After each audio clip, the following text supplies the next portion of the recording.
Global TV Midday News. We are Nigeria's capital, Abuja. I am Jumai Manson.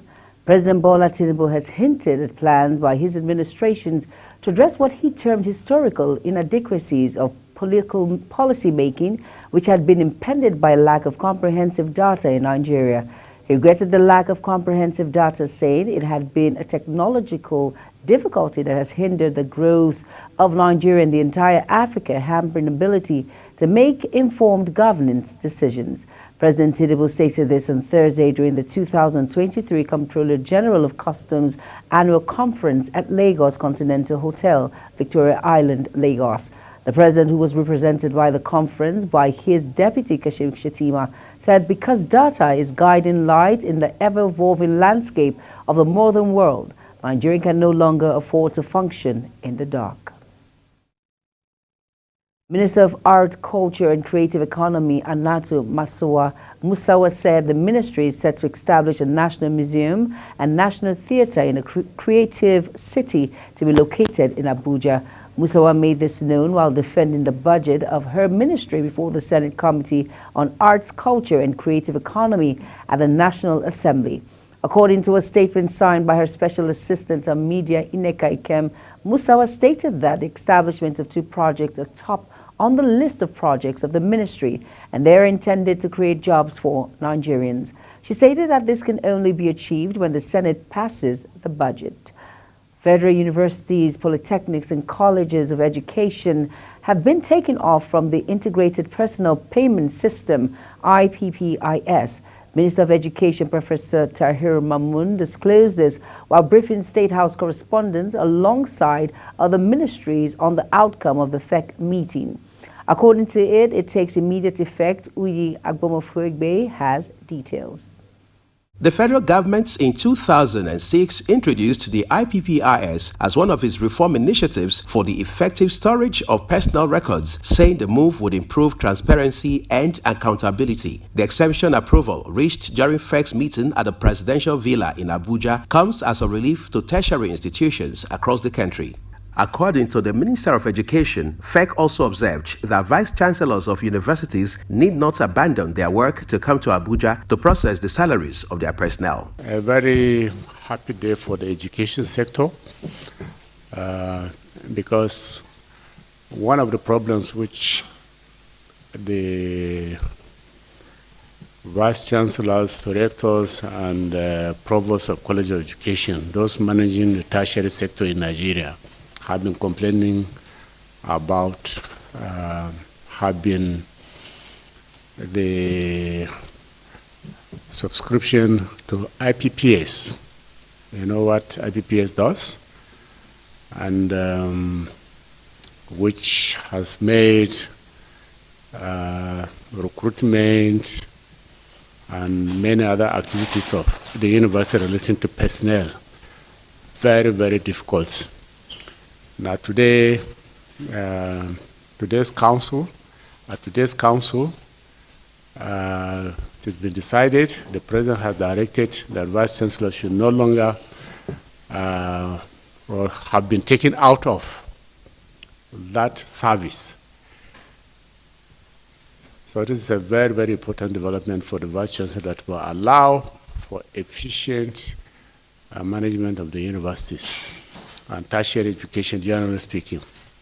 And then secondly, which is connected to that, before now, when the tertiary education institutions want to make recruitment, they have to run to the office of the head of service, for waiver, for approval, for all that sort of thing.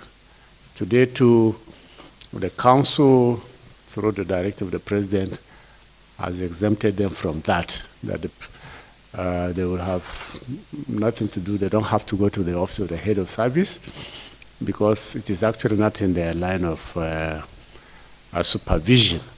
Earlier, President Bola Tinubu had sworn in Dr. Musa Aliyu as substantive chairman of the Independent Corrupt Practices and Other Related Offences Commission, ICPC, following his confirmation by the Senate. Others are Nantu Abdullahi, Shehu Aliyu, Rokayat Odekunle, Princess Sarah Shosho, and Dr. Festus Oyebade. The president personally administered the oath of office on the new appointees whose appointments were recently confirmed by the Senate in accordance with the provisions of the 1999 Constitution as amended. Uyi Agbomofwegbe, reporting for Global Television News. The Nigerian Army says it has arrested the commander of the indigenous people of Biafra, armed affiliate, the Eastern Security Network, Ukechukwu Akpa, in Aku local government area of Enugu State. The military added that 3 other suspected members of the IPOD and ESN, who are Udoka Udo, Ukechukwu Ulanta, and Ezenayi Ozewere, were also arrested. According to the military, the 4 suspects were apprehended after their hideout located at Christ the King Catholic Church in Amete Umabo of Akwa local government area was raided, adding that Akpa sustained a gunshot wound while attempting to flee, with 4 live cartridges also recovered from the suspects. A former governor of Anambra State in the defunct of Third Republic, Chukwuemeka Ezefe, is dead. Ezefe died at the Federal Medical Center in Abuja, according to a statement issued on Friday and signed by Rob Ezefe on behalf of the family. The elder statesman died around 6 p.m. on yesterday. In the meantime, President Bola Tinubu has sympathized with the Ezefe family, the people and the government of Anambra State on the passing of the former governor of the state, Chief Chukwuemeka Ezefe. Ezefe, who was governor of Anambra State from 1992 to 1993, died yesterday at the Federal Medical Center, Abuja, according to a statement by the family. In a press release by the spokesperson for the president, Ajiru Ngalale, on Thursday, Tinubu extolled the towering influence of the former Federal Permanent Secretary in Nigeria's political landscape, as well as his leadership credentials. Describing his passing as a painful loss, the president recalled the contributions the late Ezefe made in the shaping of public discourse and governance in Nigeria, as well as laying the foundation for the advancement of his state. The federal government of Nigeria said stemming the causes of gender-based violence requires citizens' participation at all levels. This was as a revealed ongoing plans with states to provide mobile courts for the swift administration of justice in GBV cases nationwide. Minister of Women Affairs Uju Kennedy Ohane disclosed this at the launch at the Civil Society Organization on Community Advancement and Humanitarian Empowerment Initiative in Abuja. She further emphasized that her call to every citizen is to take up the battle against violence due to the increase in cases of gender-based violence in our society. The National Population Commission launched the 2023-24 Nigeria Demographic Health Survey and would officially begin the reconstruction of the Akwa Ibom State NPC office building for the exercise. The chairman, National Population Commission Nasruk Ware, while performing the ceremonies, assured all the NPC would deliver credible, reliable, and acceptable population census in the country. He added that the commission will leave no stone unturned in providing the necessary facilities for a comfortable work environment for its personnel. Rivers State Attorney General and Commissioner for Justice Zacius Adagwa has resigned. His resignation was communicated in a letter dated November 14, 2023, and addressed to Governor Siminalayi Fubara. He noted that his exit from office was based on personal principles and not connected to political crisis currently rocking the state. Global Television will keep tracking developments in River States for our viewers. The leadership of Association of Local Government of Nigeria, ALGON, has converged on the nation's capital, Abuja, to discuss ways of ending what it termed the anti-developmental trend of appointing caretaker committees and sole administrators to oversee the affairs of local governments in Nigeria by governors. In sharp contrast to conducting elections as provided in the Constitution, the administration unanimously agreed that governors must conduct elections for the growth of local government areas. Global TV correspondent Anthony Momodu has details. President of the association, Kolade Alabi, noted that the only way citizens at the grassroots can benefit from good governance is to conduct consistent elections. The resolution of United European Union that countries should embrace decentralized policy, that is, proper devolution of power to the local authorities. Otherwise, the countries will not be able to access the 500 billion euros. He made a strong case for adherence to the sections of the Constitution that specifically border on the conduct of elections to decide who steers the ship of leadership at local government level. During our visit to the National Assembly, I reiterated the importance of Senate cooperation in achieving decentralization and total autonomy for local government administration. You will all agree with me that the daunting removal of subsidies and its ensuing consequences have undeniably caused hardship. However, we remain optimistic that these sacrifices will yield positive outcomes, as there are no gains without pains.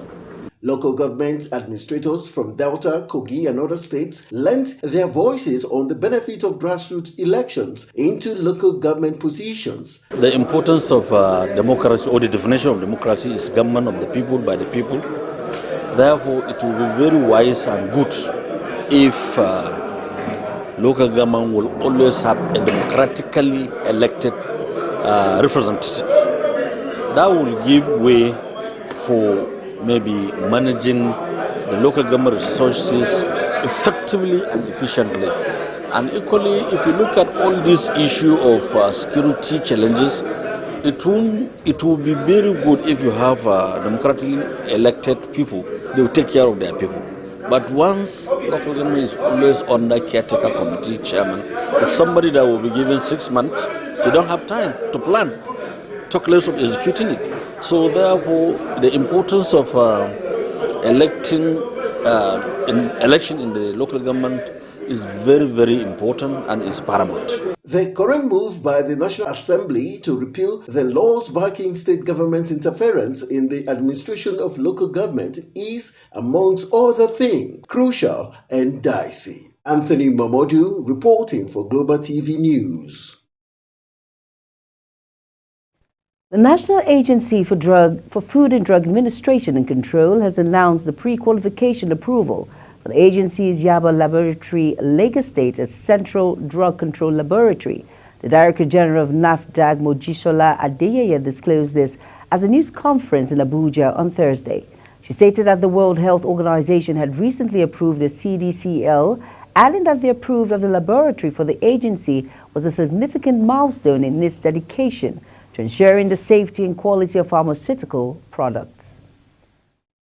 The new Commissioner of Police in Lagos, Adegoke Fayoade, has assumed the provision for watertight security during and after the Christmas and New Year celebrations in the state. Fayoade gave the assurance on Thursday while interacting with newsmen after taking over as the new CP in Lagos Command.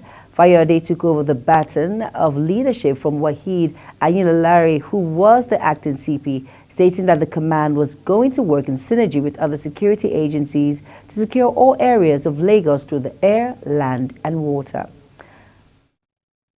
When Midday News returns, federal government says power sector cash flow grows to 900 billion naira. The news continues shortly with details of this and more stories right after this break. Thank you for staying with us. This is Global Television Midday News.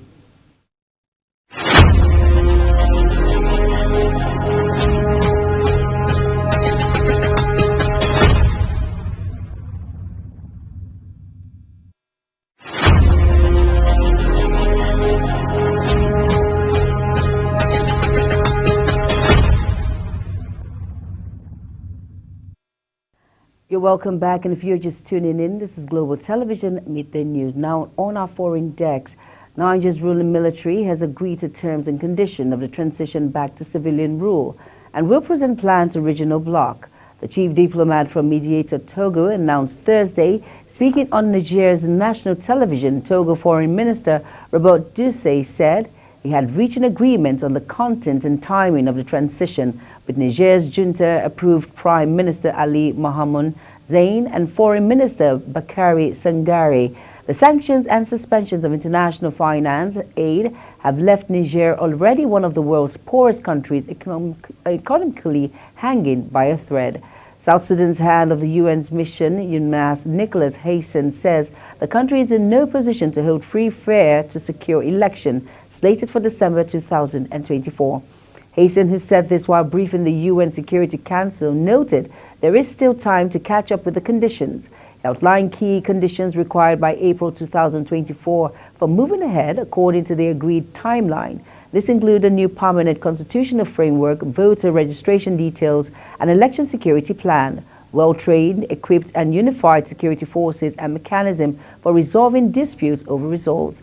A critical mass of these prerequisites is necessary for creating the condition for the conduct of elections that are not only free and fair, but also deemed credible and acceptable to South Sudanese citizens. Over down to business, the Nigerian Labour Congress warned the federal government against heeding the advice of the World Bank to increase the pump price of premium motor spirit, probably called petrol, to 750 naira per litre. The NLC's head of information, Benson Upah, said any further increase in the price of petrol will lead to anarchy in this country. He therefore called on the government to reject the proposal of the World Bank that petrol should sell at 750 naira per litre, as against the current rate of between 620 naira and 650 naira per litre in most locations across the country. This came as oil marketers explained that the cost of PMS should be around 1,000 naira per litre had it been that the government not subsidizing the product. The federal government has announced that the liquidity in Nigerians' power increased from 282 billion naira in 2015 to 900 billion naira currently, adding that its financial burden in the industry had been reduced by about 373 billion naira. Disclosed this through the Nigerian Electrical Regulatory Commission at a ministerial retreat on integrated national electricity policy and strategic implementation policy in a presentation at the event. The chairman, NERC Sanusi Garba, stated that they had also created a mechanism for enforcing payment discipline in the industry. And that's it on Global Midday News. We're on StarTimes channel 276. Kindly follow us across our social media platforms using at Global TV NG and other handles now showing on your screen. I am Jumai Manson. Thank you for watching. See you again.